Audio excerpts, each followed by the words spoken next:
Menulis jurnal itu ya, bukan untuk yang lain. Sehingga apapun yang kita tulis dalam jurnal itu adalah sesuatu yang bermanfaat untuk orang yang membacanya, ya.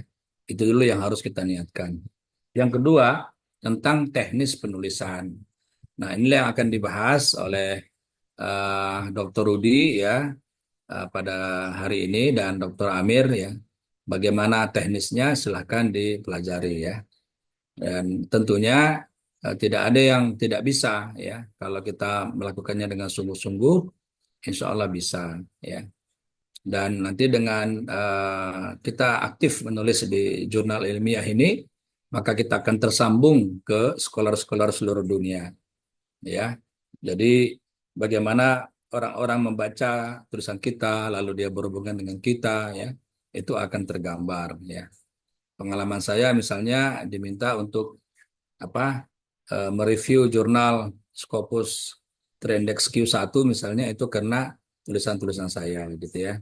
Jadi ini apa, penting bagi bagi kita untuk silaturahim ya, karena scholars itu harus silaturahim ya, saling berdiskusi ya. Jadi kalau kita tidak tahu, kita tanya sama yang lebih tahu ya, sesederhana itu kan. Jadi jangan kita merasa kita lebih tahu ya, atau kita yang paling tahu ya. Nah, itu tidak ada kamusnya dalam agama kita. Nah, oleh karena itu, mari kita sama-sama mengikuti acara ini ya. Eh, kita niatkan tadi untuk supaya kita bisa meninggalkan legacy bagi generasi berikutnya, juga bagi studi kita tentunya ya. Karena kalau untuk doktoral, ketika dia bisa publikasi Scopus Triindex apapun, Q1, Q2, Q3 atau Q4, maka dia cukup satu saja, tidak usah pada jurnal-jurnal yang lain ya. Tapi kalau untuk yang Sinta itu minimal dua ya, dua terbitan di jurnal Sinta 2 ya. Barangkali itu yang bisa saya sampaikan ya. Ini semangat semangat ini saya lihat banyak yang doktoral juga ya. Ini ada Abdul Khalim ini. Ada Ustadz Abdul Khalim ya. Ada Ustadz Sigit Prianto. Ini ya. Nah, ada juga di sini saya lihat Bang Jo ya. Ada Ustadz Marimin Abu Allah ya. Ada Mbak Astri ini ya, insya Allah lah ya, kita sama-sama belajar teknik penulisan ini. Semoga dengan itu kita bisa publikasi ya, kemudian pemikiran kita dibaca orang, dan kemudian dari situ ada proses diskusi. Demikian, terima kasih. Saya kembalikan pada Pak Amir. Assalamualaikum warahmatullahi wabarakatuh. Waalaikumsalam Waalaikumsalam warahmatullahi wabarakatuh. warahmatullahi wabarakatuh. Baik, Bapak Ibu sekalian, terima kasih pada Pak Wakil Direktur Bidang Akademik, Pak Hendy Tanjung PSD. Alhamdulillah, acara kita segera akan kita mulai. Pak Wadir, kalau ada kesibukan yang lain, tidak apa-apa, tidak ditemani, tidak apa-apa. Baik, Bapak Ibu sekalian, jadi hari ini eh, UPT Jurnal Publikasi Ilmiah menghadirkan 3 orang yang insya Allah nanti akan menjadi mentor Bapak dan Ibu dalam penulisan artikel ilmiah dan publikasi ilmiah. Ada Dr. Rudi Hartono, ada Dr. Widyasari, dan ada dari BRIN Dr. Aliansah. Beliau ini adalah peneliti senior dan artikelnya sangat banyak ya dimuat di Scopus. Jadi kita belajar memang sebenarnya sebenarnya Pak Wadir tadi adalah dari ahlinya ya. Kita secara internal mencoba apa namanya mendampingi nanti Bapak Ibu sekalian dalam penulisan artikel insya Allah. Jadi sebelum kita akan mendengarkan paparan dari mentor kita terkait dengan penulisan ilmiah ini, saya akan jelaskan sedikit terkait program kita ini adalah kita sebut dengan Scopus Mentoring ya. Ini program khusus sifatnya internal dari UPT Jurnal dan Publikasi Ilmiah Sekolah Pascasarjana Universitas Ibnu Khaldun. Apa kegiatannya itu berupa bimbingan dan pendampingan untuk mahasiswa baik S2, S3, mungkin nanti juga akan diperluas ke umum ya, apabila dirasakan manfaatnya. Jadi Bapak Ibu sekalian, ini sebetulnya kita merespon dari kebutuhan para mahasiswa sehubungan dengan adanya kebijakan dari Rektorat terhadap publikasi ilmiah untuk mahasiswa S3 ya. Dan mudah-mudahan ini juga menjadi mendukung peningkatan kualitas akademik kita ya pasca sarjana dalam publikasi ilmiah yang berkualitas. Tentunya seperti katakan Pak Wadir, melalui tulisan-tulisan kita kelak menjadi legacy ya, menjadi sesuatu yang mungkin Pak Wadir juga pernah mengistilahkan sebagai wakaf ya, wakaf ilmu yang bermanfaat dunia dan akhirat insya Allah. Kemudian ini juga merupakan bagian penting meningkatkan publikasi ilmiah bagi mahasiswa S3 ya. Dengan publikasi ilmiah yang bermutu, insya Allah lulusan kita juga akan menjadi tidak diremehkan di dunia akademik luar dari UIK, dan pasca sarjana akan semakin baik ke depannya. Dan mengapa Scopus? Memang hari ini Scopuslah yang menjadi kebijakan dari pemerintah Indonesia atau dalam Kemenristek-Dikti ya terkait dengan publikasi yang berkualitas. Jadi ada istilah namanya publikasi bereputasi internasional yang mungkin nanti akan dijelaskan oleh Pak Ariansa, yang merupakan standar bagi yang disebut dengan artikel-artikel yang berkualitas. Kemudian, nah Scopus mentoring ini sudah dijelaskan dari awal akan menjadi pendampingan terhadap mahasiswa S3 ya, yang kita mentornya adalah para dosen dan pakar yang berpengalaman dalam penelitian dan publikasi. Dan Bapak dan Ibu sekalian, ini bukan program konsultan ya. Mungkin di luar sana banyak konsultan yang berbayar bisa puluhan juta ya, 30 juta, 40 juta, yang Bapak dan Ibu memberikan disertasinya kemudian dirubah oleh konsultan menjadi artikel. Ya, kemudian Bapak dan Ibu menyepakati dikirim. Jadi ilmunya nggak dapat ya kalau itu, karena dia sifatnya instan. Tapi ini adalah kita tetap menjunjung tinggi dunia akademik bahwa kualitas personal seorang mahasiswa dalam menulis ini dipertahankan. Makanya kita sebut sebagai pendampingan. Nanti yang bekerja Bapak dan Ibu sendiri untuk memahami metode-metode ilmiah yang harus dikuasai untuk penulisan. Nah, kalau di ini, kalau Bapak dan Ibu nanti ingin menjadi peserta atau menti dari Scopus Mentoring ini, prosesnya adalah mendaftar dulu ya. Mendaftar ini sudah kita buatkan link websitenya, kemudian di sana ada registrasi dan seterusnya sampai ke administrasi, kemudian baru menjadi peserta. Untuk batch pertama ini ada 9 ya peserta kita yang sudah mendaftar untuk masuk ke dalam pendampingan di Scopus Mentoring ini. Dan hari ini nanti acaranya di jam sekarang ini sampai jam 11 kita sifatnya seminar secara umum, siapa saja boleh mengikuti. Nanti di jam 11 sampai 12 itu pengarahan khusus kepada 9 mahasiswa S3 yang sudah mendaftar untuk menjadi menti dari Scopus Mentoring ini. Buat Bapak dan Ibu yang belum dan ingin bergabung, silakan bisa mendaftar lewat link Zoom, dan itu nanti kita akan membuatkan batch kedua ya. Dan ini spesial banget buat Bapak dan Ibu sekalian karena kita menghadirkan mentor yang memang di UIK. Pak Rudi ini adalah urutan cintanya terbesar ya di UIK. Menduduki nomor 1. Kemarin juga pas 17 Agustus mendapatkan penghargaan khusus tuh karena indeks cinta yang terbesar. Silakan untuk mengetahui tulisan-tulisan beliau, link-link ini bisa dicoba dibuka nanti ya Bapak Ibu sekalian untuk melihatnya. Juga demikian ya Bu Dr. Widyasari, ini juga kita pilih karena memang dari sisi Scopus dan pengalamannya luar biasa. Beliau juga menjadi reviewer nasional untuk peneliti. Jadi kalau dosen-dosen membuat penelitian, salah satu yang mereview itu adalah Bu Dr. Widyasari untuk bisa mendapatkan hibah dari pemerintah. Dan ini kita padukan dengan selain berasal dari dosen tadi, ini adalah peneliti ya, peneliti di Badan Riset eh, Indonesia ya, eh, peneliti di BRIN, dan juga beliau kalau S3 ini juga mengambil mengambil program apa namanya kerjasama antara IPB dengan Belanda ya.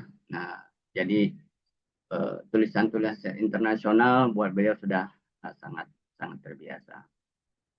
Baik, Bapak Ibu sekalian, jadi untuk acara pertama nanti kita eh, mendengarkan paparan dari Pak Dr. Aliansah Abdurrahim terkait dengan pentingnya menulis dan teknik atau memahami tulisan-tulisan kita yang atau membedakan bagaimana tulisan ini berstandar internasional atau sifatnya lokal dan eh, apa pentingnya seperti itu. Pak Dr. Aliansah sudah siap ya? Siap, Pak Amir. Assalamualaikum warahmatullahi wabarakatuh. Ya, Baik, saya persilakan Pak. langsung saya ya. Baik, Iya, siap, siap. Assalamualaikum warahmatullahi wabarakatuh. Waalaikumsalam Waalaikumsalam warahmatullahi wabarakatuh. warahmatullahi Selamat pagi, Bapak Ibu semuanya. Ada Pak Wadir, terima kasih banyak atas kesempatan yang diberikan untuk belajar bersama. Tentunya ada Pak Dr. Amir sebagai senior dan guru saya, dan juga nih tetangga saya, Pak. Jadi setiap hari kami ngopi bareng di masjid, dilanjut goes. Nih pagi ini Pak Amir nggak goes karena mempersiapkan kegiatan ini dengan baik. Pak Ridwan, Bu Widya sebagai juga rekan mentor yang juga tentunya saya akan belajar dengan Pak Ridwan dan Bu Widya, dan tentunya Bapak-Bapak dan mungkin ada Ibu juga yang hadir pada kesempatan kali ini. Jadi mungkin bisa langsung share screen aja ya Pak ya, biar ya lebih silakan Pak. efektif. Sebentar. Baik. Oke, sudah kelihatan ya? Sudah Pak. Baik, ya. Ya, terima kasih Bapak Ibu. Jadi tadi saya mencatat beberapa hal yang disampaikan oleh Pak Wadir terkait tujuan dari kegiatan ini. Pas banget begitu. Jadi tadi saya tadi subuh ya, apa membuat judul yang kira-kira apa begitu yang tepat, karena sebetulnya berbicara publikasi ini kan berbeda dengan ketika kita membuat produk begitu ya, yang dalam artian eh, standarnya relatif ajak, relatif sama gitu ya. Kemudian juga aturan-aturannya juga misalnya dari A sampai Z-nya juga eh, sama begitu. Tapi kalau di publikasi ini kan beragam Pak, begitu Bapak Ibu, beragam tergantung dari jurnal mana yang menjadi target kita. Kemudian juga peer group ya, atau misalnya komunitas keilmuan atau akademisi mana yang menjadi target di dalam publikasi kita. Oleh karena itu, saya mengambil judul sharing dan mentoring ya, dalam artian tentunya ketika saya belajar dari Pak Amir juga ya, konsep terima kasih. Ketika kita menerima ilmu, mungkin saya sebelumnya dari senior-senior di BRIN dan juga tentunya adalah maha guru di berbagai universitas, saya juga harus mengasih. Jadi menerima dan kemudian mengasih begitu ya, memberikan berbagi ilmu. Jadi saya rasa ini memang cocoknya adalah sharing. Jadi bukan hanya sekedar mentoring Pak Amir, tapi juga kita sharing ya. Tentu bisa jadi saya juga sebetulnya jauh lebih tidak mampu dibanding dengan Bapak-Bapak Ibu nanti rekan yang belajar bersama begitu. Nah, kemudian tadi juga tepat sekali Pak Wadir mengatakan bahwa selain strategi publikasi, tentunya adalah kita perlu dikenal begitu oleh komunitas ilmiah. Pengalaman saya, mungkin Pak Amir, jadi saya ini belajar dari apa bagaimana saya dikenal oleh komunitas ilmiah internasional begitu. Itu betul sekali dari tulisan. Jadi pertama kali saya terlibat riset internasional itu adalah ketika ada tim dari Australia, tepatnya Universitas Queensland di Brisbane, Australia, itu mau melakukan penelitian jangka menengah. Jadi sekitar 3 sampai 5 tahun. Kemudian penelitiannya di sebuah pulau di Selayar. Kemudian mereka mencari semacam literatur Selayar dan akhirnya mereka menemukan tulisan saya dalam bahasa Indonesia pada waktu itu. Jadi saya belum belum bisa sama sekali menulis dalam bahasa Inggris, apalagi jurnal-jurnal Q1 begitu ya. Nah, tetapi dengan tulisan itu kemudian mereka menemukannya, baik yang saya upload sendiri di ResearchGate, nanti saya coba akan perkenalkan, atau juga yang ditemukan di Google Scholars begitu ya. Jadi saya judulnya terkait dengan Selayar, mereka menemukan dan mereka kemudian mencari kontak. Nah, di dalam pertemuan ini sebelum nanti ke mentoring, izinkan saya uh, memulai dari itu dulu Pak Amir. Jadi bagaimana kita menancapkan diri, memantaskan diri gitu di pentas, karena ini adalah targetnya komunitas ilmiah internasional, maka bagaimana kita memantaskan diri sebagai scholars internasional begitu. Oke, jadi saya mungkin perkenalan diri dulu ya. Jadi betul kata Pak Amir, sejak 2008 saya belajar di BRIN menjadi peneliti bidang ilmu sosial dan humaniora dengan kepakaran human ecology. Atau kalau Bapak-Bapak mungkin mengenal semacam sistem sosial ekologi, nah itu adalah bidang kepakaran saya, di mana pengelolaan sumber daya alam dan juga manajemen sumber daya manusia ya, termasuk misalnya tata kelolanya itu menjadi bagian dari penelitian-penelitian dan publikasi yang saya lakukan bersama tim begitu ya, baik yang dari BRIN maupun juga ke lintas instansi bahkan lintas negara. Jadi memang dari awal ketika saya diajak oleh Pak Amir, saya menekankan saya berharap tidak hanya sekedar proses belajar bersama, tetapi juga mungkin nanti suatu saat ya, mudah baik jangka pendek maupun nanti mungkin jangka menengah, jangka pandang kita bisa berkolaborasi dalam proses-proses ilmiah, baik misalnya penelitian maupun pengolahan data dan publikasinya begitu. Karena memang saya setuju dengan Pak Wadir, manusia itu dikenal dengan nama baik kita, dan untuk akademisi, nama baik itu kan dibangun oleh tulisan-tulisan begitu. Jadi saya di Pusat Riset Kependudukan BRIN, kalau dulu LIPI ya, sekarang menjadi BRIN ya. Saya peneliti ahli media. Baik, kita lanjutkan. Nah, jadi slide saya cukup panjang Pak Amir, cukup banyak karena memang tetapi ini saya menyesuaikan saja apakah nanti pembahasannya akan detail atau mungkin perkenalan begitu ya. Ini kalau di jam saya 9.27, mungkin kalau saya pikir kalau ini kayaknya sekitar 3,5 jam Pak Amir presentasi saya, nggak apa-apa ya Pak ya? Ya, mana Pak? Baik ya. Jadi saya coba membangun dulu identitas kita ya sebagai akademisi begitu, dan mohon maaf nih apabila misalnya ada Bapak Ibu yang sudah memiliki, tentunya saya sangat meyakini sudah banyak juga yang memiliki, tapi ini coba saya kupas satu persatu ya, paling tidak mungkin bagi yang sudah memiliki juga bisa sharing, karena saya ini menggunakan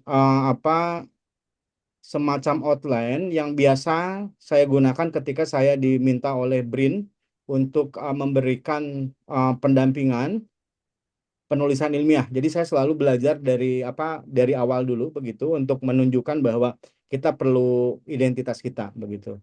Jadi nanti ada tutorial Google Scholar, Orchid ID, Sinta ID, Scopus ID, Web of Science atau Researcher ID, atau kalau dulu namanya Publons. Kemudian nanti ada ResearchGate, dan yang terakhir adalah sharing strategi menembus publikasi terindeks global, termasuk adalah bagaimana kita memilih jurnal yang tepat dalam hitungan mungkin menit ya. Jadi ketika kita sudah punya ide, kita jangan lama-lama, kita tuliskan judulnya, kemudian kita coba bikin abstrak, kita masukkan ke website yang disediakan oleh Scopus dan juga Web of Science begitu. Nah, kenapa saya juga menekankan pentingnya Web of Science? Sebetulnya kalau di internasional itu ya, selain dari Scopus, yang lebih dianggap bereputasi juga adalah Web of Science. Mungkin disingkat WOS gitu ya. Kita seringkali menyebut Web of Science itu seringkali levelnya itu lebih tinggi. Dalam artian paper yang terindeks di Scopus itu belum tentu terindeks di Web of Science, tetapi sebaliknya begitu. Tapi ya di Indonesia karena memang lebih umum dan mungkin juga melihat sisi-sisi yang saya pikir lebih lebih mudah begitu ya adalah hanya Scopus. Tapi ke depan saya khawatir juga nih nanti bisa kayak di BRIN ya. Kalau di BRIN tuh tidak hanya Scopus saja Bapak Ibu, tapi juga di cross dengan Web Science, makanya nanti di BRIN itu ada yang namanya reputasi BRIN. Nanti kita bisa buka contohnya ya. Oke, nah ini sebetulnya sangat sederhana ya. Saya pikir teman-teman S1 bahkan mungkin juga dari sejak SMA itu sudah dikenalkan dengan tutorial Google Scholar. Tapi, nah ini sebelum saya melakukan ini, beberapa waktu lalu saya diminta untuk memberikan materi ini di sebanyak 200 orang peserta ya. Dan sebelumnya itu saya bersama panitia itu melakukan semacam riset kecil, survei ya, sensus bahkan. Jadi yang mau ikut itu ditanya dulu apakah punya Google Scholar atau tidak begitu. Nah, rupa-rupanya di BRIN saja Bapak Ibu, tidak semua peneliti itu punya akun Google Scholar gitu. Makanya kita mulai dulu dari yang paling dasar, Google Scholar begitu ya. Jadi Google Scholar itu merupakan satu tempat untuk bisa di mute Pak Amir yang baru masuk. Sorry, mohon maaf. Sebuah tempat untuk mencari literatur akademik. Nah, ini bisa mengeksplorasi dokumen, citasi, profil penulis ya, termasuk kita dan publikasi. Nah, bisa untuk tetap up to date dengan perkembangan pada berbagai area riset. Nah, yang paling penting, kenapa saya judulnya adalah dikenal di komunitas ilmiah, juga ini bisa untuk memantau penulis atau publikasi yang mensitasi publikasi kita. Ini penting begitu ya. Tadi Pak Wadir menekankan kita harus bergaul, kita harus bersilaturahmi begitu ya. Bisa silaturahminya mereka mengenal dengan kita, nama kita siapa, atau juga silaturahmi yang diawali dengan menemukan tulisan kita begitu ya. Baik kalau tadi saya contohnya adalah bagaimana Profesor Helen Ross dari uh, University of Queensland, Australia, itu menemukan tulisan saya begitu ya. Tetapi ada yang menarik begitu. Misalnya perjalanan saya ke Belanda itu diawali dengan mereka mensitasi tulisan saya begitu ya. Jadi tidak kenal orangnya dulu, disitasi kemudian baru mereka mencari tahu begitu ya siapa ahli ini ya lewat teman-teman senior dan juga mengirim email begitu. Nah, ini harapannya begitu. Karena kalau kita sudah punya jejaring menulis bahasa Inggris karena bukan native ya, kita bukan native, itu menjadi mudah begitu. Nah, ini contoh saja ya, ini contoh saja sekaligus juga mungkin memperkenalkan saya lebih dalam begitu, maka tak kenal maka tak sayang begitu. Jadi ini contoh dari tampilan Google Scholar. Saya sangat yakin Bapak Ibu sebagian besar atau mungkin semuanya karena sedang S3 ya, itu punya ini begitu ya. Jadi di sini kan kita bisa melihat bagaimana diri kita begitu ya, atau juga orang lain. Misalnya ada saya lihat bapak-bapak ini kan studinya terkait manajemen sumber daya manusia ya. Mana ahli-ahli yang sumber daya manusia gitu ya bisa bisa dilihat. Kemudian juga bisa melihat citasinya. Tetapi yang ingin saya sampaikan di sini ini lebih fokusnya adalah bagaimana diri kita itu menjadi lebih pantas begitu ya, dikenal oleh halayak ramai oleh publik begitu ya. Dengan apa? Dengan tulisan-tulisan kita. Di sini misalnya sangat jelas bahwa eh, tulisan kita mana aja dan kemudian berapa sih yang sudah disitasi begitu ya. Kemudian seperti biasa nanti ketika sudah disitasi ini akan terlihat nih ya berapa yang misalnya saya sejak semuanya itu ada 639 kutipan kemudian H-indeksnya adalah 12 ketika semuanya, tapi sejak 2019 ini ada 10. H-indeks itu artinya adalah ada 12 dokumen yang disitasi, ya, sebanyak 12. Itu 12 kali 12 intinya, atau ini 10 kali 10. Ini artinya H-indeks itu. Jadi belum tentu misalnya ada misal kayak gini, yang punya saya lah, nggak usah banyak, nggak usah yang lain ya. Ada satu tulisan yang sangat banyak dikutip begitu ya, tetapi yang lainnya kan makin menurun, makin menurun. Nah, begitu. Nah, ke apa kelebihan dari Google Scholar ini adalah kita bisa melihat sebetulnya si apa ya, tulisan kita tuh kecenderungannya lebih lebih misalnya lebih disukai di bidang keilmuan mana begitu ya. Dan apa kemudian tentunya adalah bisa melihat juga nih produktivitas kita begitu ya di dari sini begitu. Nanti mungkin Pak Rudi tentunya dan Bu Widya juga bisa menambahkan.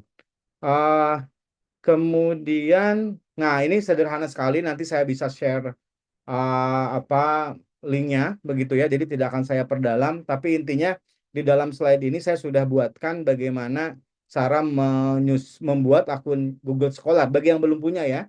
Bagi yang punya tentunya bisa kita berbagi begitu ya. Kemudian ini juga caranya begitu ya. Nah, yang paling ini langsung ke poin 4 saja. Kelebihan dari Google Scholar dari sisi kita, dari sisi akademisi adalah kita bisa mengupload. Jadi ada begini, kalau Google Scholar itu mengindeksnya itu dua skema, dua mekanisme. Pertama adalah memang mereka secara otomatis mengindeks tulisan kita yang terbit, ya. Jadi ketika kita cek, oh ternyata nih tulisan saya ada, tinggal diklik-klik kalau yang belum masuk. Tapi biasanya otomatis. Nah, yang kedua itu dengan cara manual. Dalam artian bisa jadi tulisan kita itu belum tersitasi, tapi kita ingin memasukkannya ke dalam Google Scholar. Itu sangat mudah. Jadi tinggal dimasukkan, kita pilih apakah itu buku, apakah itu book chapter, apakah itu artikel jurnal, apakah itu paper conference dan lain-lain lah ya. Nah, kita bisa masukkan dengan harapan ketika kita masukkan tadi, kita menjadi dikenal oleh orang, tulisan kita juga menjadi bisa terdeteksi oleh Google Scholar begitu, atau bahkan mungkin Google, apa Bing sekarang ya, kemudian Firefox itu bisa lebih cepat. Itu kelebihan dari Google Scholar. Nah, karena kelebihan dan kemudahannya itulah, maka Google Scholar itu tidak menjadi acuan serius, tanda kutip ya, tidak menjadi acuan serius untuk menilai kinerja kita sebagai akademisi maupun menilai kinerja tulisan gitu. Karena artinya apa? Semua orang bisa memasukkan tulisannya sendiri, bisa mendaftarkan tulisannya sendiri. Jadi di situ aspek apa ya, human being atau misalnya aspek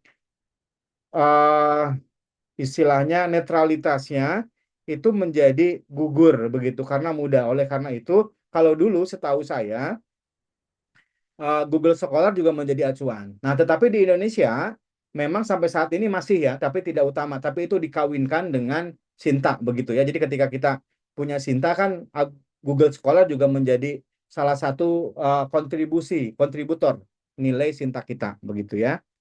Baik, kita lanjutkan. Kemudian, nah ini juga sama ya. Jadi ketika kita punya Google Scholar juga kelebihannya adalah kita bisa men-setting artikel-artikel apa saja yang update begitu ya. Misalnya Bapak Ibu sedang mendalami tentang psikologi sosial misalnya ya, maka Bapak Ibu bisa masukkan tuh kata kuncinya sosial psikologi in English ya, atau misalnya psikologi sosial, atau misalnya pengen juga terkait manajemen SDM, nah nanti dimasukin. Jadi setiap ada publikasi terbaru itu akan ada notifikasi ke email kita. Nah, ini saya lakukan Bapak Ibu. Jadi sampai sekarang saya membuat beberapa pilihan-pilihan keilmuan yang saya dalami untuk jadi tiap hari kita tahu perkembangan jagat akademisi begitu. Nah, ini intinya ini sangat berguna ketika kita mau membuat paper atau manuskrip atau artikel. Oh, karena ternyata ini yang kita sangka baru, ternyata sudah ada lagi. Atau sebaliknya ketika kita bingung, kita mencari kebaruan, itu akan muncul di notifikasi kita. Itu satu. Kemudian nama kita ketika kita juga masukkan pilihan ini, update melalui email, itu akan muncul Bapak Ibu. Jadi uh, berapa orang begitu ya yang kemudian mensitasi kita. Misalnya pagi ini saya dapat notifikasi. Tadi sebelum buka ada notifikasi bahwa ada tulisan dari dari Eropa yang mensitasi tulisan kita. Itu bisa dapat dari akun Google Scholars gitu. Jadi meskipun saat ini tidak menjadi yang paling penting begitu ya dalam konteks indeksisasi, tetapi dalam konteks ini memperkenalkan kita keluar sekaligus juga kita mendapatkan update. Kalau menurut saya ini masih sangat penting begitu ya. Oke, saya lanjutkan lagi. Mungkin, nah ini yang kedua, Orchid ID. Nah ini menjadi kunci. Ini sangat penting ya. Saya nggak tahu apakah Bapak Ibu ada yang sudah punya begitu ya. Dalam artian apakah ada yang belum punya begitu. Mohon maaf ya. Ada yang belum punya karena jangan khawatir, di BRIN saja ya hasil yang kita melakukan survei aja begitu atau kuesioner itu banyak Bapak Ibu yang belum punya begitu ya. Entah mungkin kurang tahu atau mungkin tidak merasa penting ya. Padahal gini Bapak Ibu, kalau Bapak Ibu nanti pengen cepat tulisannya terindeks oleh Scopus atau terindeks oleh Web of Science, ini menjadi penting. Ini kayak KTP-nya inilah akademisi internasional begitu ya. Nah, ini coba ini jadi persisten digital identifier. Jadi gini, ini tuh kita ketika sudah punya Orchid ID, itu kita punya NIK, misalnya ini KTP ya.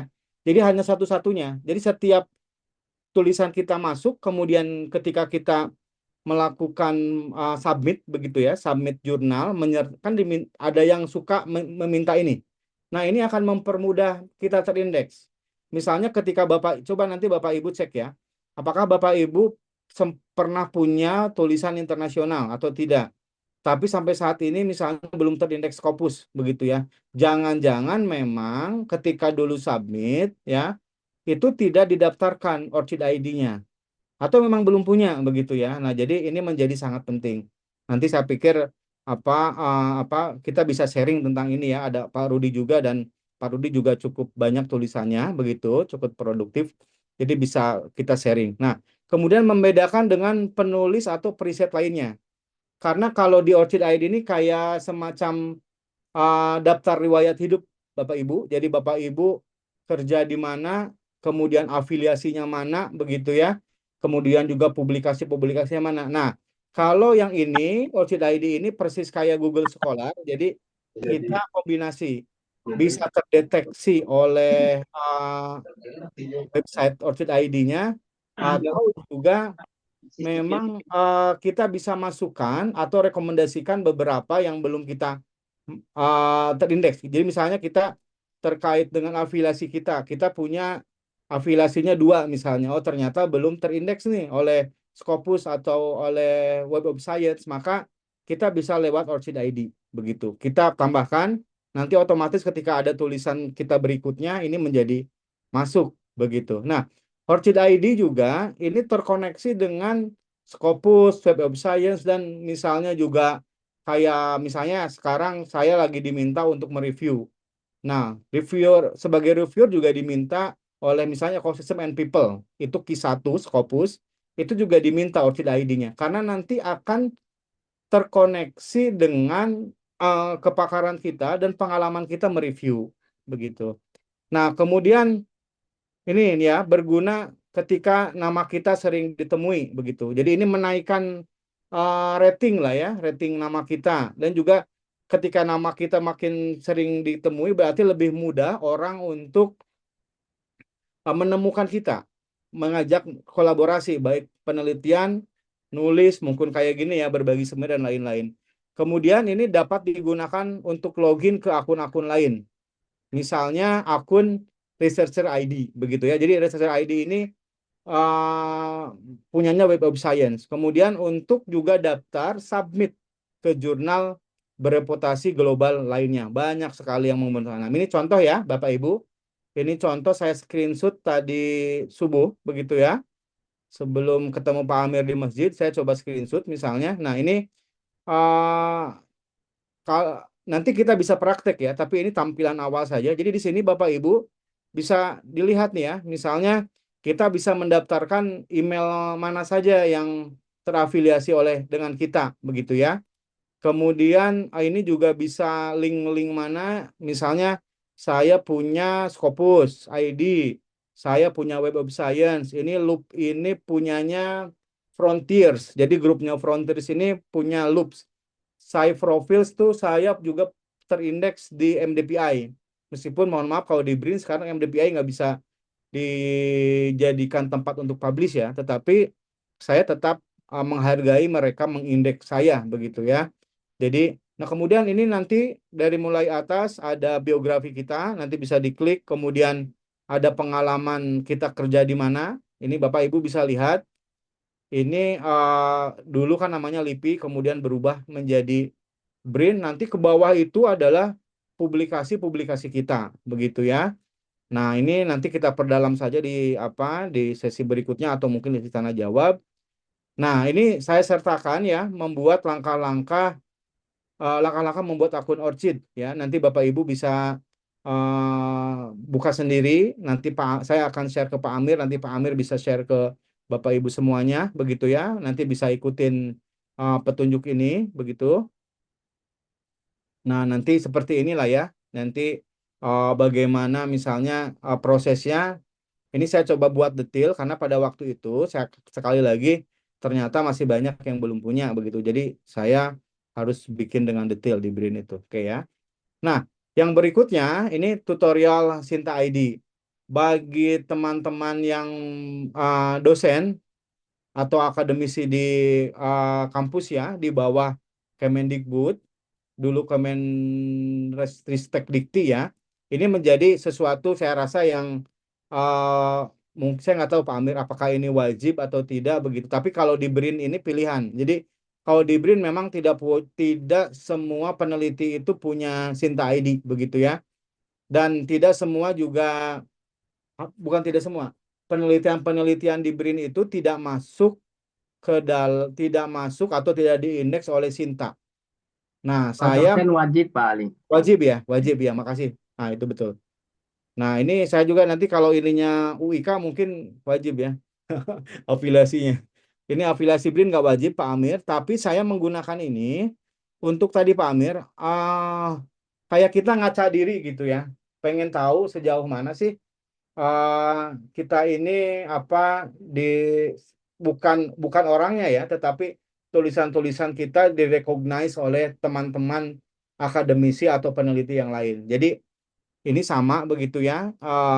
Mereka menunjukkan secara agregat begitu ya.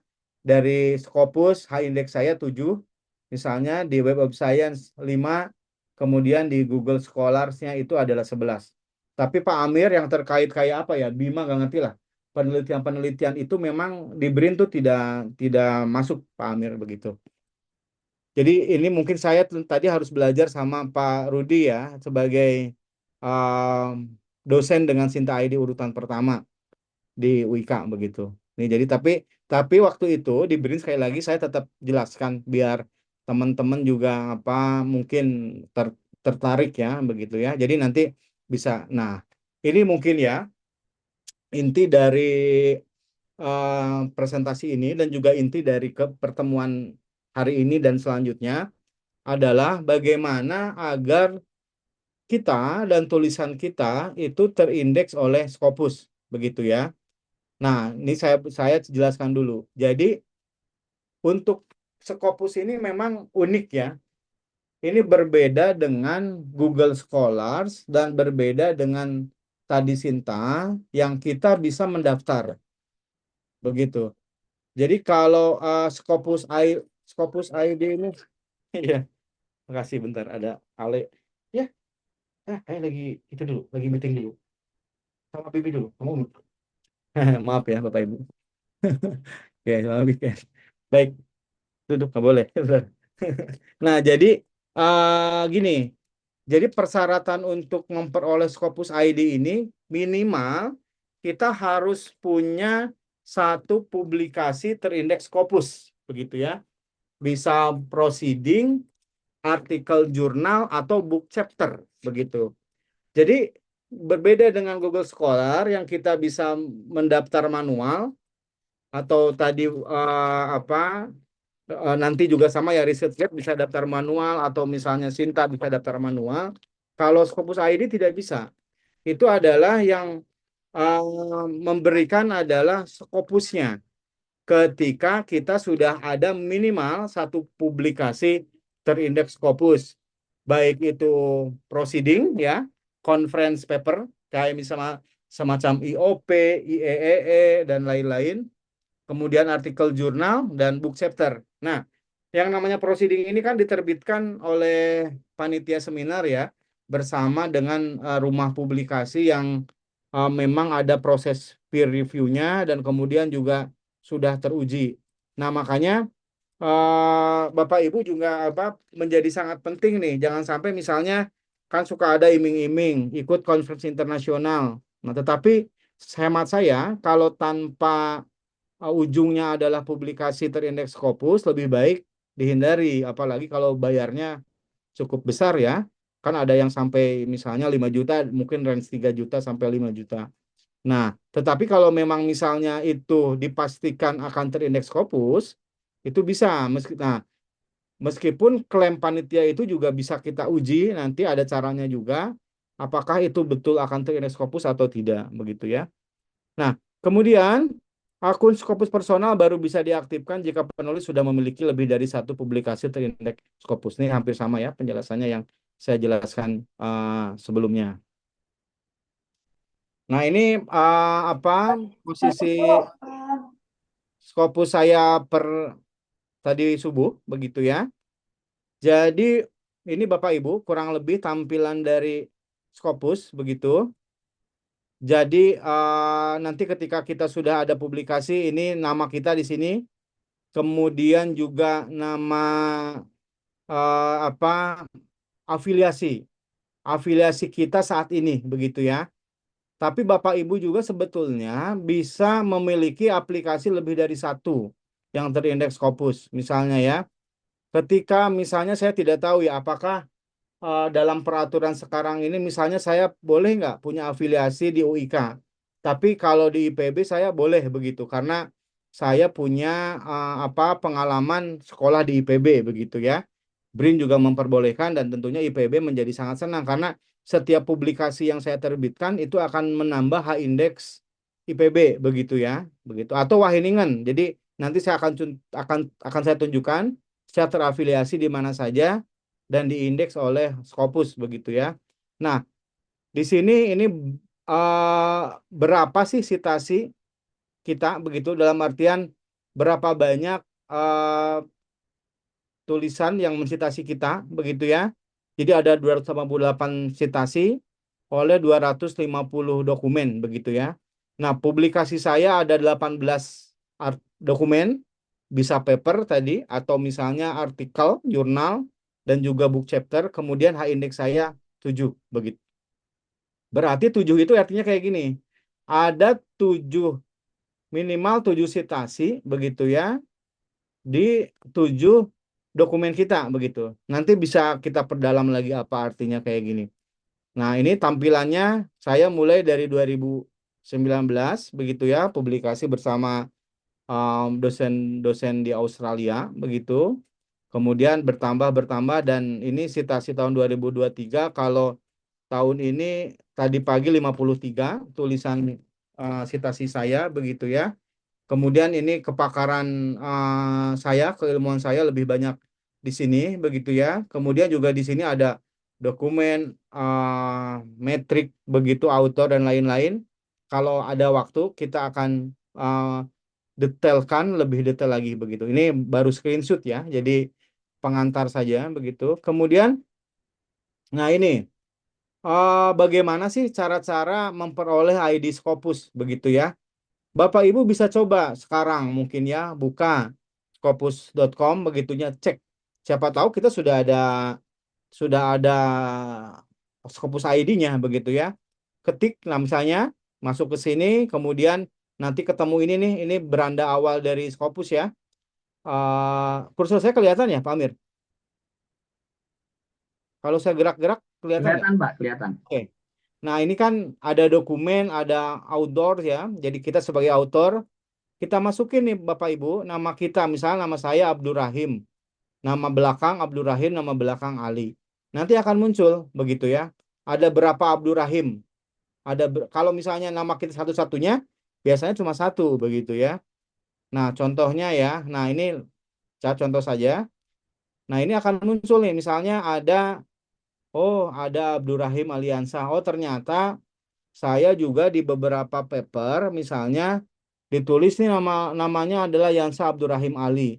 Abdurrahim Ali Y, Abdurrahim AY. Jadi 1, 2, 3, 4. Ada 4 varian nama saya yang terdeteksi di Scopus. Kemudian ini ada 18 dokumen yang terindeks Scopus begitu ya.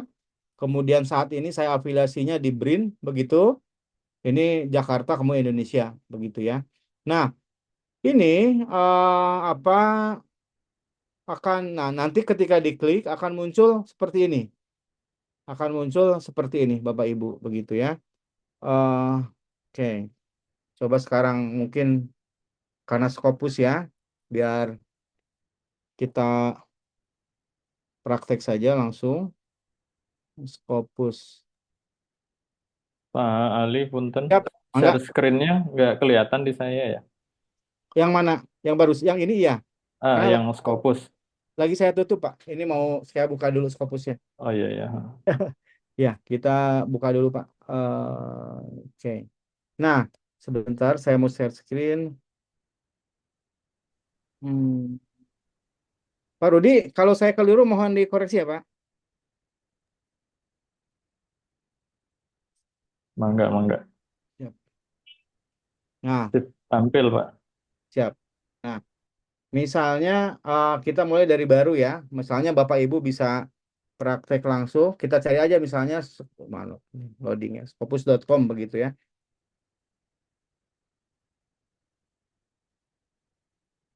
Nah, ini kan nanti akan lari ke sini Bapak Ibu. Jadi kalau Bapak Ibu punya paper nih ya, punya paper misalnya, tapi belum terindeks Scopus, juga Bapak Ibu bisa cari melalui metode ini.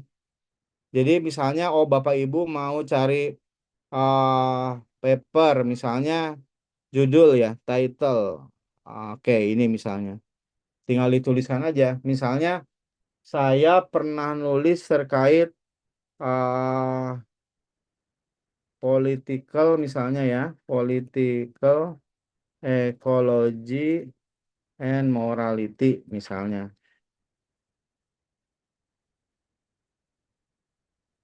Nah, nanti bisa dicari tuh. Nah, ternyata ada. Oh, saya pernah nulis ini nih. Ada nih kan. Nah, nanti ketahuan tuh. Oke. Kayak gini. Ya, jadi itu kalau kita sudah punya tulisan. Tapi kalau misalnya kita juga ragu nih, kita punya tulisan atau belum ya begitu. Tapi paling tidak kita pengen tahu nama kita sudah ada atau belum.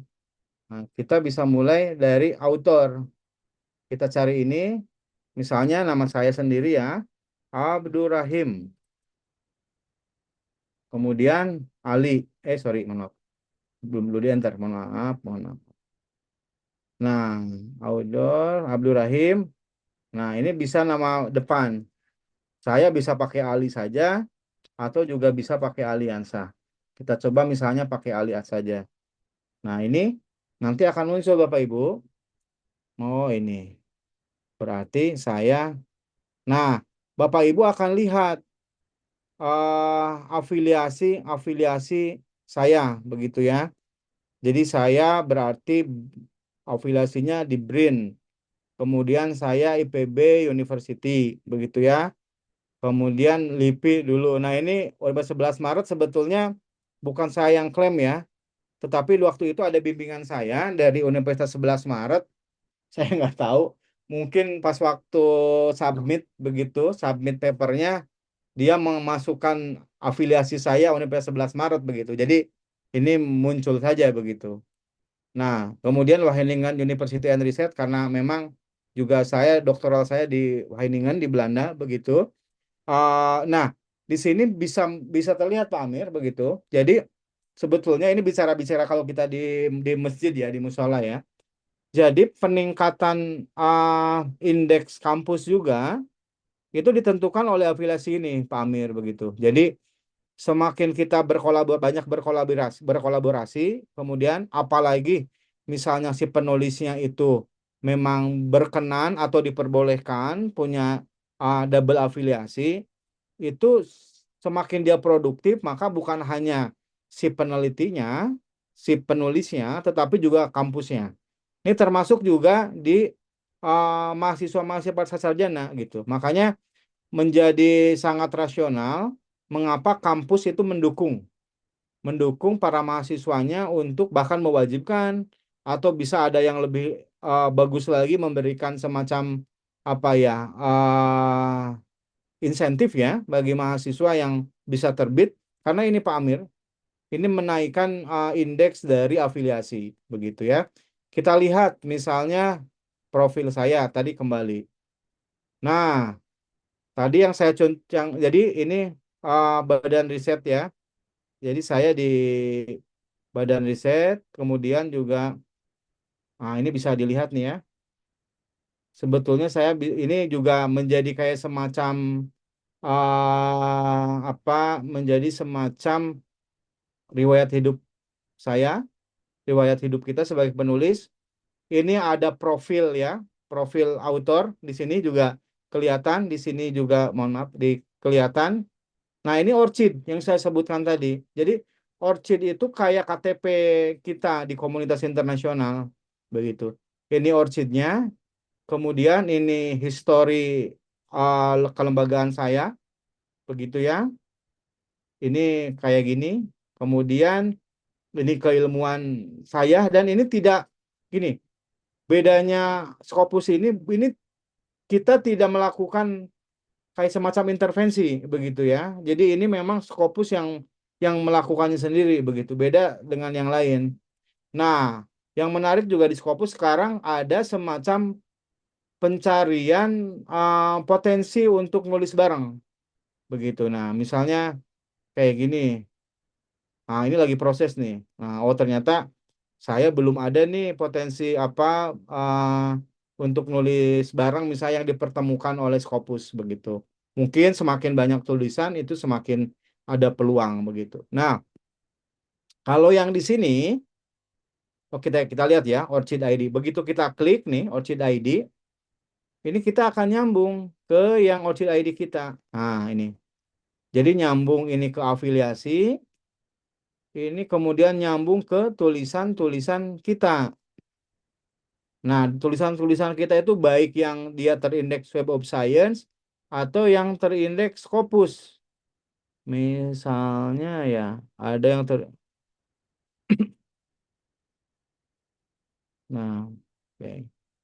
Kemudian juga ini misalnya, saya pernah melakukan review. Jadi review kalau dia terindeks oleh Scopus itu masuk sini juga review kita begitu ya. Review kita masuk juga ke sini. Oke, jadi kalau Sinta mungkin belum ya, tapi kalau yang sudah terindeks Scopus itu masuk ke sini. Kembali lagi. Nah, dari sini ini juga kita akan bisa belajar nih namanya edge graphic. Jadi posisi tulisan-tulisan kita. Jadi misalnya kenapa saya indeksnya 7 misalnya ya. 1, 2, 3, 4, 5, 6, 7. Karena ada 7 paper yang sudah disitasi minimal oleh 7 paper orang lain. Maka high indeksnya 7. Begitu. Jadi kalau misalnya saya mau high index 8 bagaimana? Berarti saya harus berdoa agar tulisan yang tentang yang ini yang rasional dan instrumental ini atau yang collective action, ini ada yang mensitasi nih, 2 lagi. Kalau ini ada yang mensitasi 2, berarti saya otomatis nih akan menjadi 8. Karena ada 8 publikasi kita yang disitasi minimal oleh 8 publikasi orang lain. Kurang lebih gitu. Tapi juga ada juga nih tulisan saya yang nggak laku nih. Ada 2, kalau ini baru ya, baru terbit. Tapi ini udah lama nih tentang tsunami begitu ya. Karena saya diajak nulis sama teman-teman pusat oceanografi, ternyata nggak laku nih gitu ya. Tapi kalau yang lain-lain seperti yang ini nih luar biasa nih. Tentang transformasi ya, lebih ke sustainability. Mungkin banyak orang juga yang menulis ini laku disitasi. Kembali lagi. Oke, nah eh kembali ke ini. Kita lihat ya tentang Scopus. Nah, di Scopus juga ini oke. Kita mulai dari sini. Jadi Scopus ini tampilannya kayak gini Bapak Ibu. Jadi akan terindeks nih tulisan-tulisan kita. Tadi ada 18 tulisan ya. Saya ada 18 tulisan yang terindeks Scopus. Meskipun kalau yang enggak Scopus banyak banget. Saya ada 70 misalnya ya. Tulisan laporan-laporan, buku-buku. Tapi bahasa Indonesia. Jadi nggak terindeks Scopus.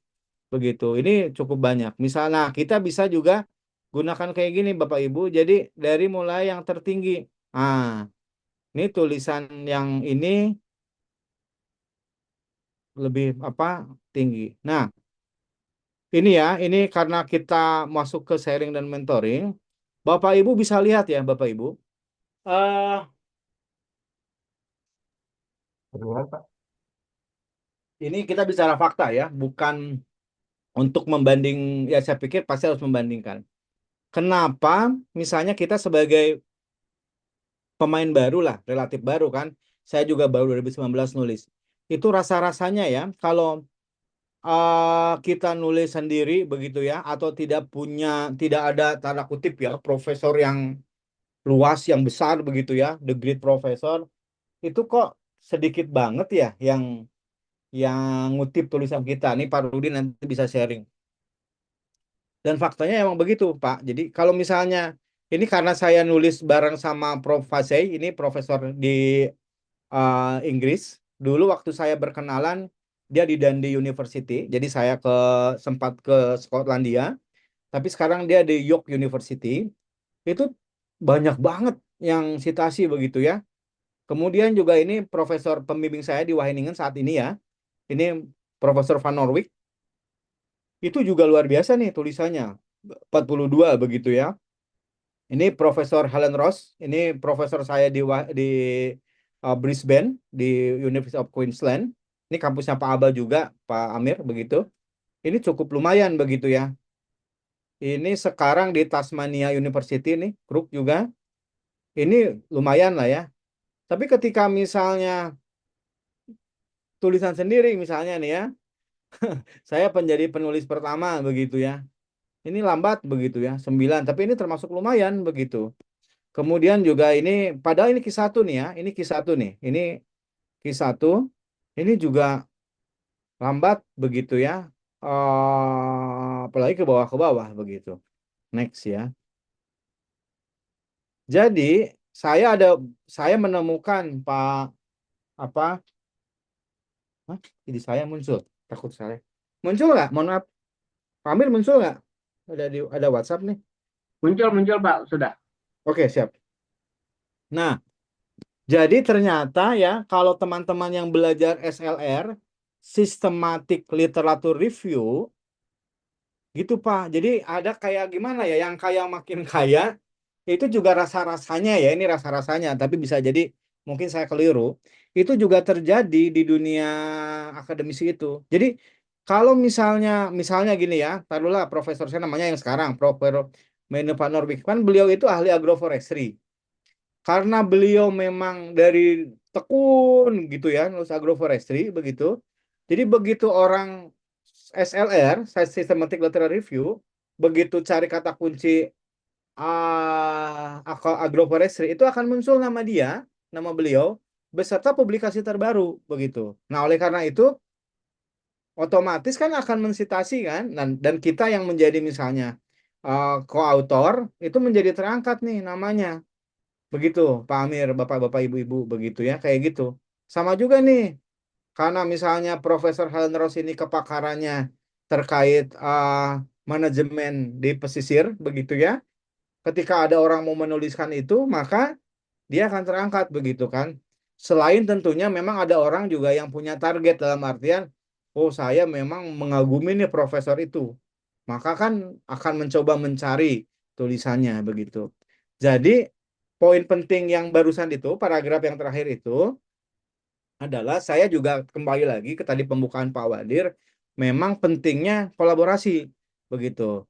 Nah makanya nih Pak Amir, Pak Rudi, Bu Widya mungkin, dan Bapak-Bapak kalau yang dosen, di BRIN itu sekarang kelebihannya ya, di BRIN itu sekarang kelebihannya gini, eh meskipun posisinya misalnya ya dalam urutan gini nih, taruhlah yang ini ya, ini kan saya 1, 2, 3, saya penulis ketiga ya, tetapi kalau misalnya semua penulis ini adalah sepakat ini menjadi penulis utama, kontributor utama ya, maka itu nilainya sama, sama menjadi first author, begitu. Jadi nanti ada kesepakatan, kesepakatan itu bisa dituliskan di papernya, bisa dituliskan ada semacam surat kontributorship begitu yang ditandatangani oleh semua penulis, itu boleh. Nah, ini yang kayak misalnya tulisan ini kisah ini ya, ini Q1 ya, Q1 ini hampir semuanya Q1 kalau jurnal ya, kecuali conference kan, kalau di Scopus tuh nggak masuk Q berapapun, tapi kalau di Sinta Q4 ya Pak Rudi ya. Jadi conference paper IOP ini Q4 kalau di, tapi ini kalau jurnal jurnal yang saya terbitkan semuanya Q1. Kenapa? Bukan saya mampu secara bukan hanya punya kemampuan begitu secara individu, tapi juga karena faktor kolaborasi, begitu. Nah, kayak gitu Pak Amir. Jadi ada kelebihan di BRIN itu sekarang, meskipun kita posisinya di mana, tetapi ketika ada kesepakatan kita bisa menjadi first author, begitu. Dan di BRIN itu korespondensi author tidak penting. Nah, kalau di kampus kan masih penting ya, korespondensi author itu menjadi penilaian lah. Saya nggak tahu bedanya di mana menilainya, tapi setahu saya menjadi penting begitu. Dan itu seringkali, mohon maaf ya, yang seringkali menjadi pengalaman saya, misalnya sekolah di Pasar Sarjana, itu yang jadi kayak, mohon maaf, saya nggak apa-apa lah ya, kita lagi belajar ya. Yang kadang-kadang, tanda kutip ya, perseteruan antara pembimbing dengan mahasiswanya. Misalnya ya, mahasiswanya itu pengen sebagai misalnya yang melakukan penelitian segala macam, maunya dong tetap saya di penulis pertama begitu ya. Tapi mohon maaf nih ya, misalnya ada dosen yang ngerasa bahwa dia membimbing dengan penuh, tapi juga bisa jadi karena ada kepentingan misalnya pengen kebutuhan karirnya, dia harus menjadi korespondensi autor, atau misalnya dosen tersebut beliau harus menjadi penulis pertama. Nah, itu yang di saat ini di BRIN tidak lagi begitu. Aturan itu sudah tidak ada. Jadi dimanapun posisinya sama. Ketika memang ada sepakatan sebagai penulis first author begitu. Nah, ini juga penting ada penting Bapak Ibu semuanya, hal-hal yang hal-hal yang sifatnya sebetulnya nampaknya administratif, nampaknya ya, itu tapi bisa jadi itu menjadi persoalan dengan para pembimbing. Jadi nanti mungkin ketika nanti mulai tahap mentoring, proses ini pun harus dikomunikasikan dengan para pembimbing. Jangan sampai misalnya udah berjalan proses mentoringnya, secara substansi sudah oke, begitu ya, tetapi nanti mogok eh, mogok gara-gara hal-hal yang kesepakatan-kesepakatan begitu.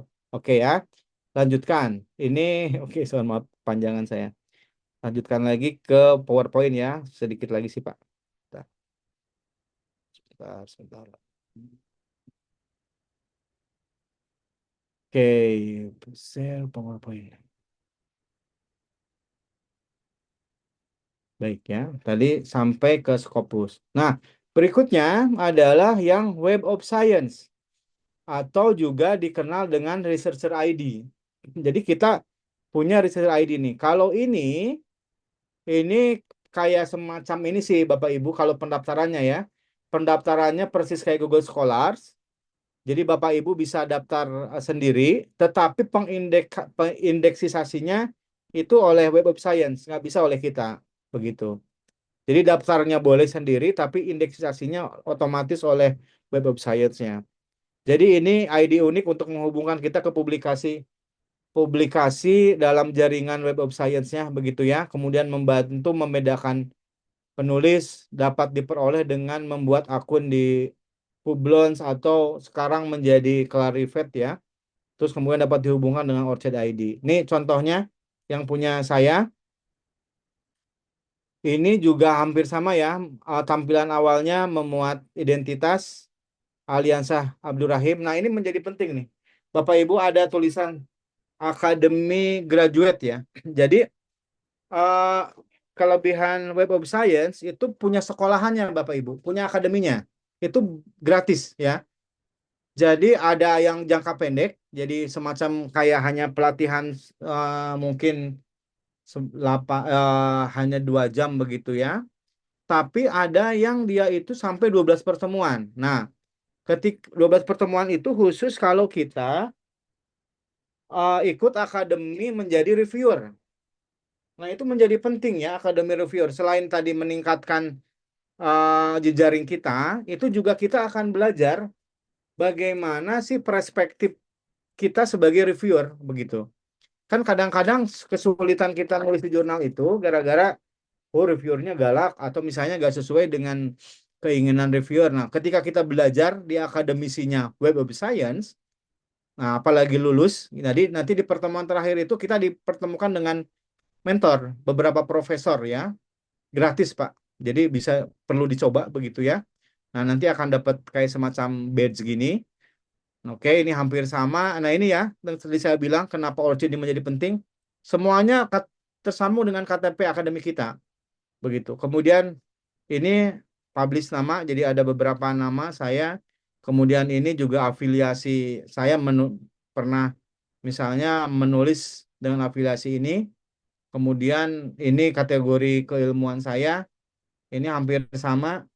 Jumlah dokumen saya ada berapa yang terindeks ada 17 ya. Kemudian yang terindeks skor inti 10, kemarin indeksnya 5. Nah, tadi saya bilang di Scopus saya sudah 7, tapi di Web of Science saya baru 5 begitu. Jadi saya pun tidak begitu mengerti bagaimana cara pengindekskannya, tapi faktanya ini menunjukkan bahwa Web of Science itu mungkin lebih filternya ya, lebih tinggi lah daripada Scopus begitu ya. Karena lebih rendah nilainya indeksnya. Oke. Kemudian ini juga saya sebentar ya. Sepintas saja. Jadi cara-caranya membuat akun. Bentar, Dede. Nah, ini yang terakhir ya. Terakhir ini adalah ResearchGate. Ini menjadi penting nih Bapak Ibu ya. ResearchGate itu posisinya sebetulnya kayak semacam perpaduan dari Google Scholars ya, mungkin juga Web of Science, Scopus juga karena ada indeksnya dulu.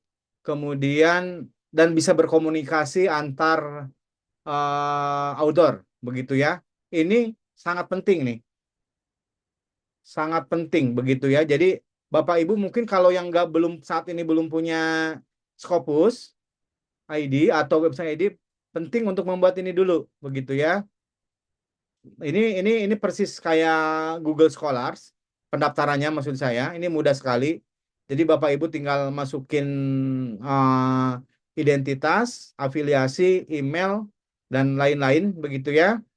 Nanti masukin beberapa publikasi, mungkin nanti otomatis tuh akan muncul kayak gini. Udah berapa yang mensintasi H indeksnya ada berapa. Kemudian ini research interest score tuh ketertarikan orang-orang ya, baik membaca profil kita, tulisan kita maupun mensitasi kita. Ya, maaf ya. Nah, ini ada langkah-langkah akun ResearchGate. Nah, sebentar. Sebentar Pak Amir, mohon maaf. Bentar, bentar. Sebentar. Aduh.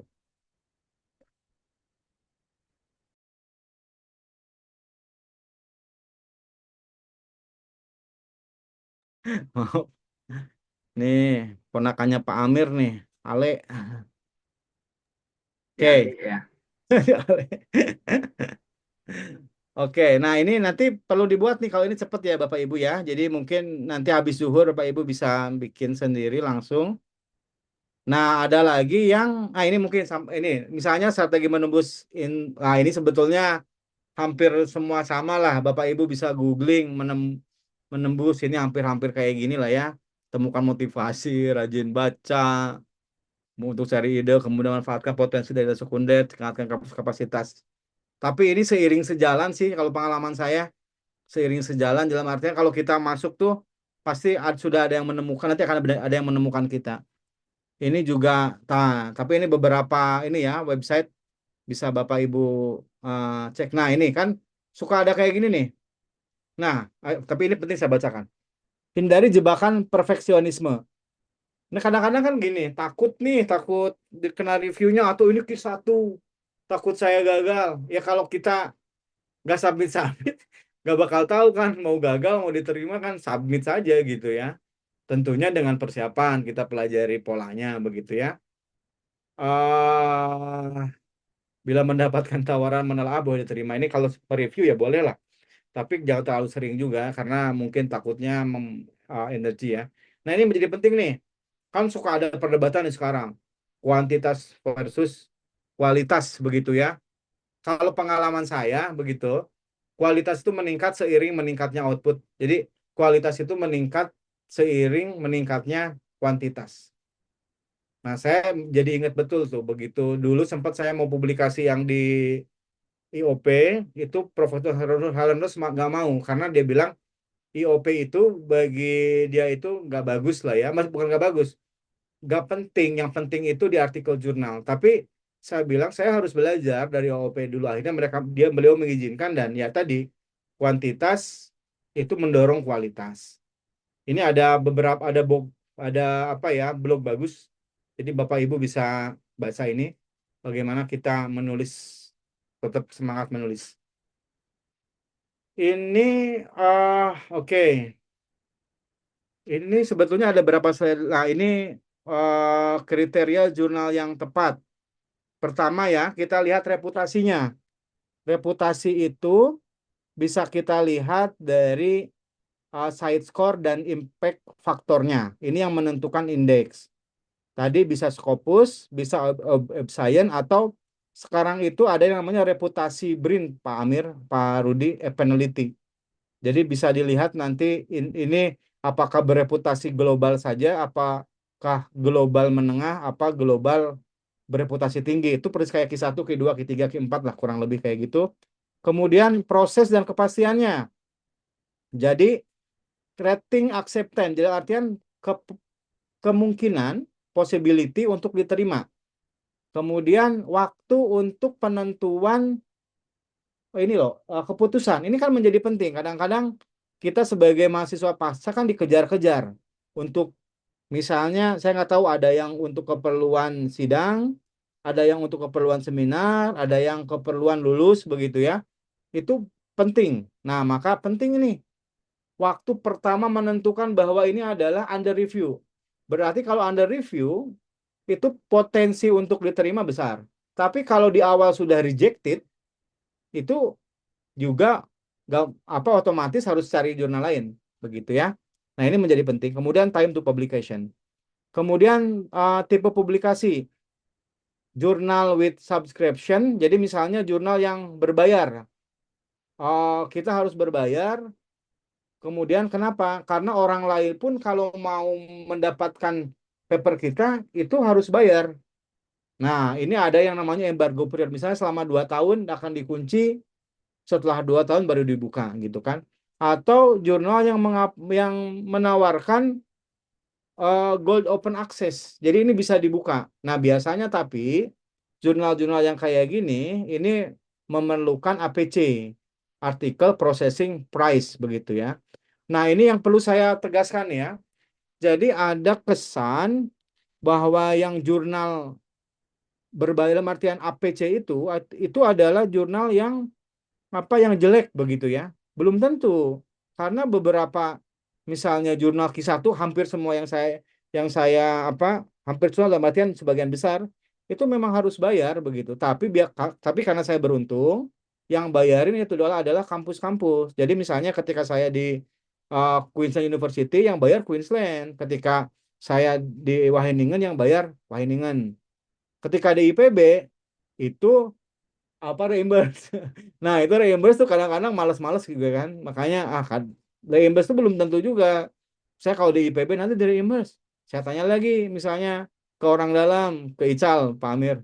Wah, belum tentu katanya. Jadi kan kadang-kadang kan aduh jadi nggak semangat nih begitu. Jadi itu kita pilih subscription saja. Jadi yang ditutup lah akses ya. Kelebihannya gini, bagi orang luar negeri ketika ini open access, tulisan kita akan lebih mudah diperoleh oleh mereka. Jadi kesempatan untuk dibaca dan disitasi itu menjadi lebih besar begitu. Oke. Nah, ini ada caranya nih. Kalau Bapak sudah punya abstrak, kata kunci, masukkan ke sini Bapak Ibu.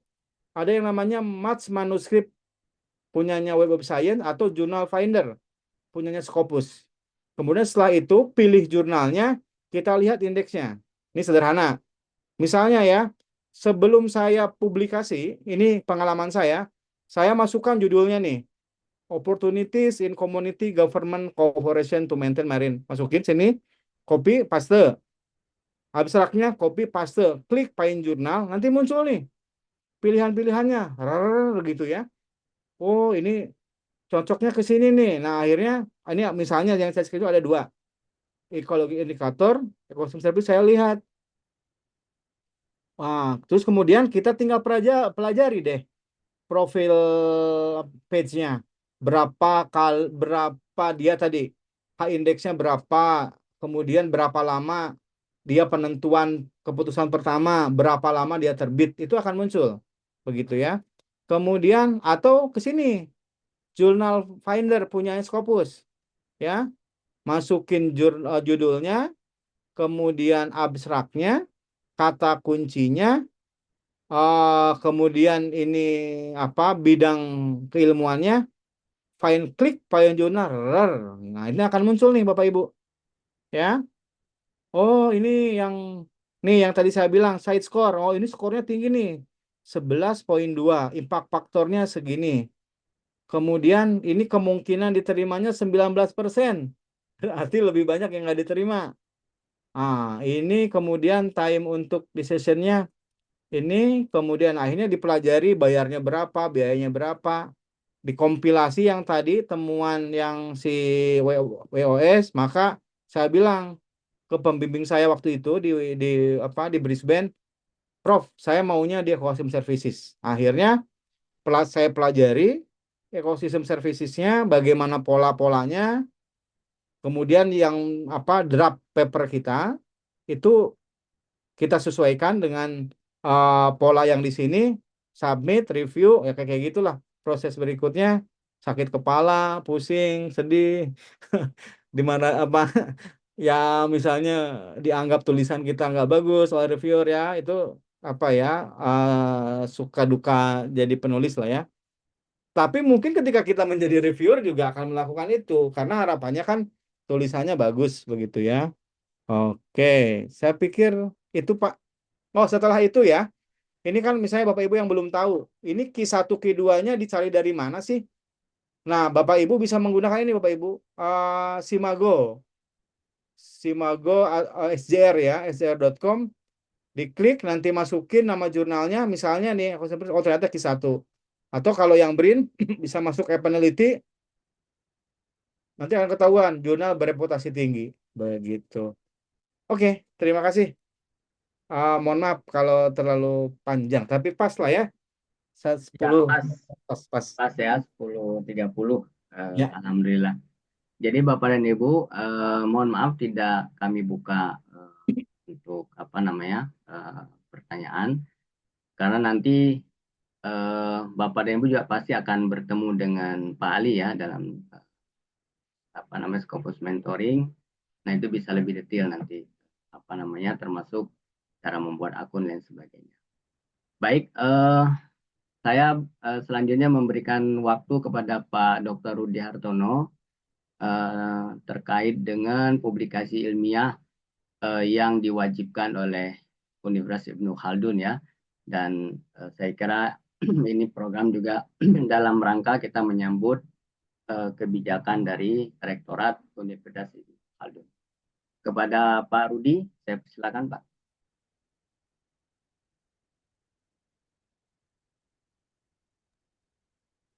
Cek, suara saya terdengar Bapak Ibu. Sudah Pak. Sudah terdengar, Terdengar. Pak. Dengar ya Bapak Ibu. Baik, mohon izin Bapak Ibu, guru-guru saya semua. Assalamualaikum warahmatullahi wabarakatuh. Waalaikumsalam Alhamdulillah. warahmatullahi wabarakatuh. Asyhadu an la ilaha illallah, asyhadu anna Muhammadan abduhu wa rasuluhu sallallahu alaihi wasallam. Rabbi shrah li sadri wa yassir li amri wa hlul lisani yafqahu qawli.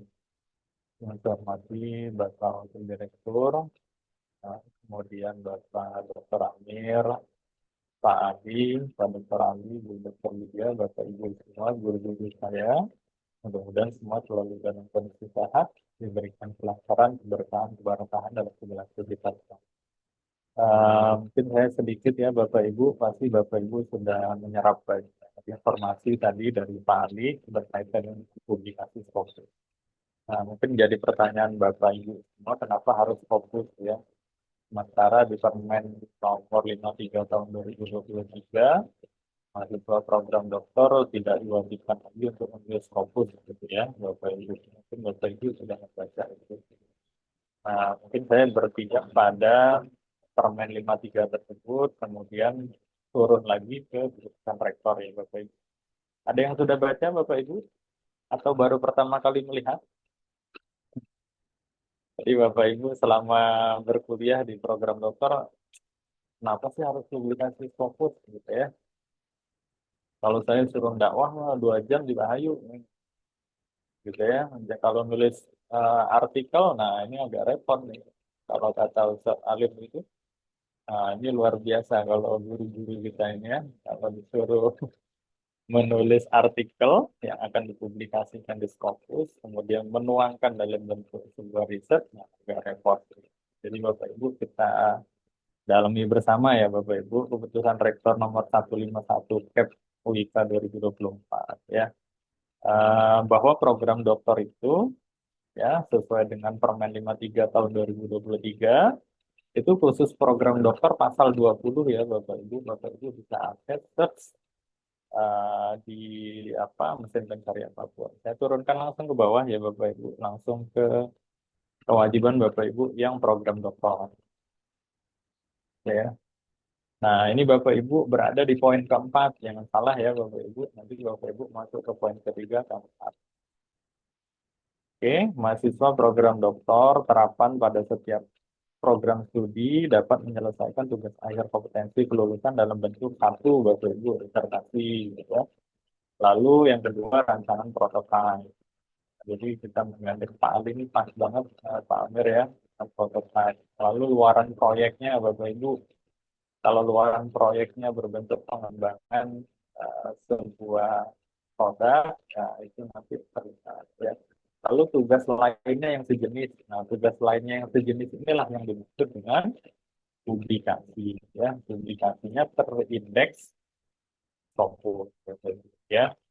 Nah, kalau di borang akreditasi sering disebutkan dengan jurnal internasional bereputasi tinggi. Nah, jadi jurnal internasional itu bermacam-macam. Oke. Sampai di sini kita selaras dulu ya Bapak Ibu. Nanti jangan Bapak Ibu kalau saya tiba-tiba disuruh nulis publikasi Scopus, terus suruh nyari dalil ya oke gitu ya. Nah, lanjut ya Bapak Ibu. Nah, lalu yang selanjutnya adalah ini Bapak Ibu. Ya, pasal 20-nya tertera secara jelas pada program doktor terapan yaitu Bapak Ibu menempuh perkuliahan selama 2 semester. Nah, kami juga sudah merancang itu bersama Pak Amir ya, khususnya di program S2. Kalau di dokter itu jelas sekali, dokter by riset cocok. Kalau ke atasnya lagi ya Pak Amir ya, nah itu kami menggandeng Pak Amir. Lalu pembelajaran ini selalu dilakukan di perguruan tinggi itu. Jadi Bapak Ibu hanya 2 semester saja pembelajaran di kampus. Selebihnya 4 semester Bapak Ibu ya bisa melakukan riset. Riset. Jadi Bapak Ibu nanti membuat artikel ya, Bapak Ibu bukan membuat jurnal. Jurnal itu wadahnya. Jadi jangan Bapak Ibu setelah ikut camp ini gitu ya, kami membuat jurnal. Nah, Bapak Ibu repot juga membuat jurnal, panjang juga proses. Oke, saya lanjutkan ya Bapak Ibu. Saya tidak banyak Bapak Ibu karena pasti nanti ilmunya Bapak Ibu sudah menguasai semua. Scopus Mentoring ini diinisiasi oleh PT Jurnal dan Publikasi oleh Pak Dr. Amir. Kemudian saya kasih judul ini Bapak Ibu, publikasi menjadi jalan akademik Bapak Ibu. Kalau di program Pascasarjana, di beberapa perguruan tinggi ada yang mewajibkan dia sudah publish terlebih dahulu Bapak Ibu. Baru Bapak Ibu bisa mengikuti sidang terbuka ya, atau dia sudah menerima LOA, Letter of Acceptance, baru bisa sidang tertutup. Kalau di kita ya Bapak Ibu, itu ketika Bapak Ibu akan mengambil ijazah dan akan sidang, biasanya diminta mana LOA-nya ya, mana LOA. Tapi sekarang mahasiswa pada pinter-pinter Bapak Ibu ya. Sekarang ada namanya AI. Bapak Ibu masih ingat ya, ada mungkin Bapak Ibu sudah menggunakan. AI itu sekarang sudah diperbolehkan oleh Scopus ya Bapak Ibu. Jadi Bapak Ibu kalau menggunakan ChatGPT, Gemini, kemudian Bapak Ibu bisa menggunakan apa lagi? Connected paper untuk mencari riset yang sejenis, nah Bapak Ibu sudah diperbolehkan. Dan Scopus melegalkannya Bapak Ibu. Tapi dalam tanda kutip ya Bapak Ibu jangan memasukkan keyword yang kategorinya melemahkan riset Bapak Ibu. Contoh ya, buatkan saya proposal atau buatkan saya artikel dengan judul penelitian ini dengan susunan ini. Nah, itu akan repot Bapak Ibu. Ya, nanti akan terbaca oleh sistem. Oke, Bapak Ibu. Lanjut ya Bapak Ibu. Slide berikutnya adalah publikasi di Scopus ini memiliki beberapa keuntungan yang signifikan, terutama bagi akademisi, peneliti, dan institusi pendidikan. Ya, Bapak Ibu semua tidak usah ragu-ragu ketika Bapak Ibu akan melakukan publikasi di Scopus. Cuma Scopus itu ya bervariatif, sehingga Bapak Ibu bisa memilah dan memilih jurnal mana yang akan Bapak Ibu submitkan. Nah, nanti di camp saya akan kasih tahu Bapak Ibu ya, jurnal-jurnal mana yang bisa Bapak Ibu tembus dengan sangat cepat tapi dia aman Bapak Ibu ya. Kemudian Bapak Ibu, maka Bapak Ibu yang belum register ya, Pak Amir ya, yang belum register silakan register Bapak Ibu. Alamat websitenya mungkin Bapak Ibu terlewat tadi ya, saya tampil ya Bapak Ibu ya, di ypi.institute.org, nanti UPT saya share saja ya di fasilitas chatting ya Bapak Ibu nanti. Nah, jadi Bapak Ibu bisa lakukan pendaftaran atau registrasi. Kalau di luar memang banyak yang memberikan apa bahasanya tadi, konsultan ya, konsultan. Nah, konsultan itu Bapak Ibu membayar berpuluh-puluh juta, Bapak Ibu kasih gelondongan, pokoknya saya tahunya publish. Tapi ilmunya Bapak Ibu nggak dapat ya, Bapak Ibu. Sayang sekali. Uang yang dikeluarkan sudah banyak, tapi keilmuannya tidak dapat. Next. Alasan yang pertama, kenapa harus di Scopus? Pertama, reputasi dan kredibilitasnya luar biasa ya Bapak Ibu. Jadi kalau di Scopus itu jurnal ilmiah yang paling terbesar dan dihormati di dunia. Selain kalau dulu Bapak Ibu mengenal Thomson Reuters, ya, sekarang menjadi Web of Science, ya, publikasi di jurnal internasional. Ini meningkatkan reputasi Bapak Ibu. Jadi sekarang itu mudah sekali. Saya kalau pengen tahu nama Pak Dadi Cahyadi, salah contohnya, tinggal saya ketikkan di Google saja, Dadi Cahyadi, kemudian sekarang sedang menempuh program doktoral pendidikan agama Islam di UIKA Bogor. Saya ketikkan saja keyword tersebut. Ya, kalau dia muncul di Google, maka rate dengan keyword yang sudah kita masukkan tadi, dia akan berada atau bertengger di posisi pertama. Gitu ya, Bapak Ibu. Nah, saya ingin mencari lagi misalnya Pak Abdul Halim. Wah, Pak Abdul Halim ini udah terkenal sekali di UIKA, ya. Cuman harus diiringi dengan publikasi-publikasi, ya. Sehingga kalau search Pak Abdul Halim, wah isinya tausiah banyak sekali. Mantap sekali guru kita, ya. Lanjut. Penyebaran ilmu, ya. Artikel ini dipublikasikan di Scopus dapat diakses oleh komunitas internasional. Jadi tidak hanya kita saja atau khalayak internal saja yang mengakses, tapi seluruh orang bisa mengakses.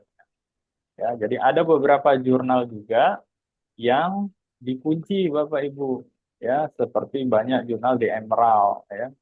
Di Emerald itu rata-rata jurnalnya itu ketika kita mengakses kita harus bayar. Kita mengakses saja Bapak Ibu itu harus bayar. Harus download PDF-nya kita harus bayar. Sementara kita melakukan submission dan publish-nya harus bayar. Nah, ini menjadi diskusi yang luar biasa ya bagi para akademisi ketika kenapa kita harus mengkiblatnya ke Scopus, tidak ke WOS. Kita sekarang sudah punya Sinta, ya. Kenapa kita tidak mengkiblatnya ke Sinta saja? Gitu ya, Bapak. Tadi di awal sesi disampaikan oleh Pak Wadir, kalau di Scopus cukup satu. Tapi kalau di jurnal internasional bereputasi sedang seperti Copernicus, DOAJ itu 2, dan Sinta itu 2 juga. Nah, ini Bapak Ibu sebenarnya juga diberikan keuntungan. Di Scopus itu di program Pascasarjana tidak disebutkan kuartilnya Bapak Ibu. Harus Q berapa? Apakah Q1, Q2, atau seterusnya. Ya. Nah, ini untuk selanjutnya adalah penilaian karir akademik Bapak Ibu. Bapak Ibu di sini pasti ada yang bertindak sebagai dosen, praktisi, atau kegiatan akademik lainnya, ya. Sehingga kalau di penilaian karir akademik itu, kalau sudah memiliki Scopus, itu Bapak Ibu akan jauh lebih mudah jalannya untuk kenaikan pangkat, ya, penerimaan dana penelitian dan seterusnya.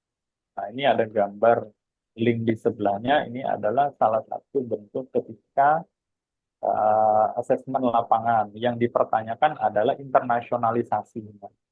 Apakah mahasiswa melakukan publikasi di jurnal internasional, maka program tersebut dapat mendukung doktor pendidikan agama Islam menjadi unggul, Bapak Ibu, ya.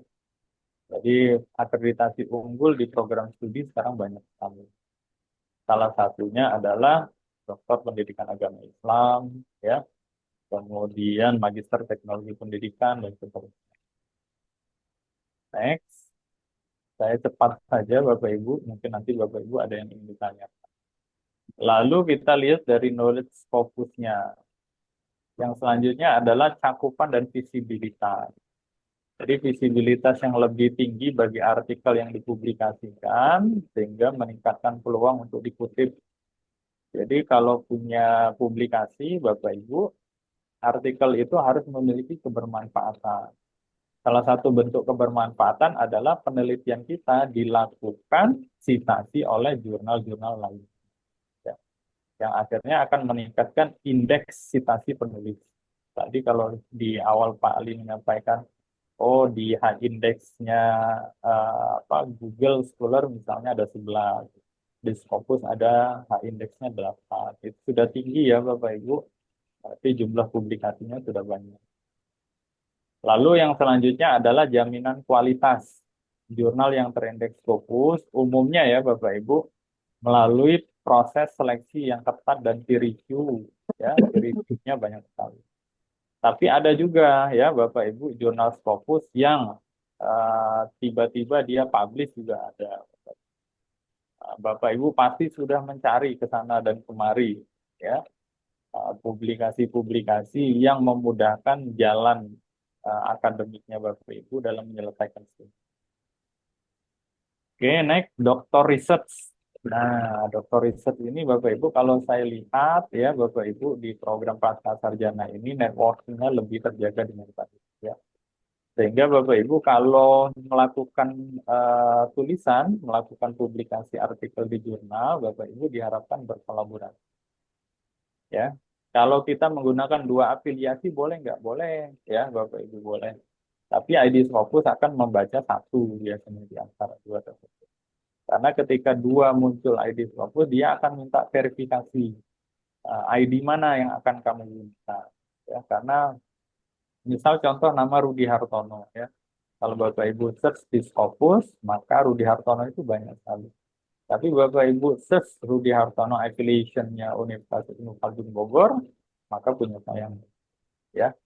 Sehingga komunitas ilmiah global ini bisa membuka peluang kolaborasi. Paper-paper Bapak Ibu bisa disitasi oleh teman-teman dari luar, ya. Lalu yang selanjutnya akses ke data dan statistik. Scopus menyediakan data analitik. Sehingga terlihat ya Bapak Ibu, kalau di Scopus itu ada grafik naik turun, naik turun. Matriknya terlihat. Oke. Ini base hour tim kita, Bapak Ibu, dikomandani oleh Pak Dr. Amir, saya sendiri, Bu Dr. Widya, Pak Ali. Jadi kami ini menjembatani Bapak Ibu supaya artikel dari Bapak Ibu itu dapat publish di jurnal internasional bereputasi tinggi, ya. Jadi pastikan paper Bapak Ibu itu sudah siap, Bapak Ibu. Kalau paper Bapak Ibu belum siap, nah mari kita diskusikan bersama-sama supaya papernya segera, gitu ya Bapak Ibu. Baik, kesimpulannya adalah Bapak Ibu dengan berbagai keuntungan ini, publikasi di Scopus menjadi tujuan penting bagi banyak akademisi dan peneliti untuk memperkuat kontribusi ilmiah mereka di tingkat global. Bapak Ibu bisa mengunjungi website pribadi saya di rudihartono.dppswika.ac.id atau Bapak Ibu boleh berkunjung ke mengirimkan email ya ke rudihartono@wikabogor.ac.id.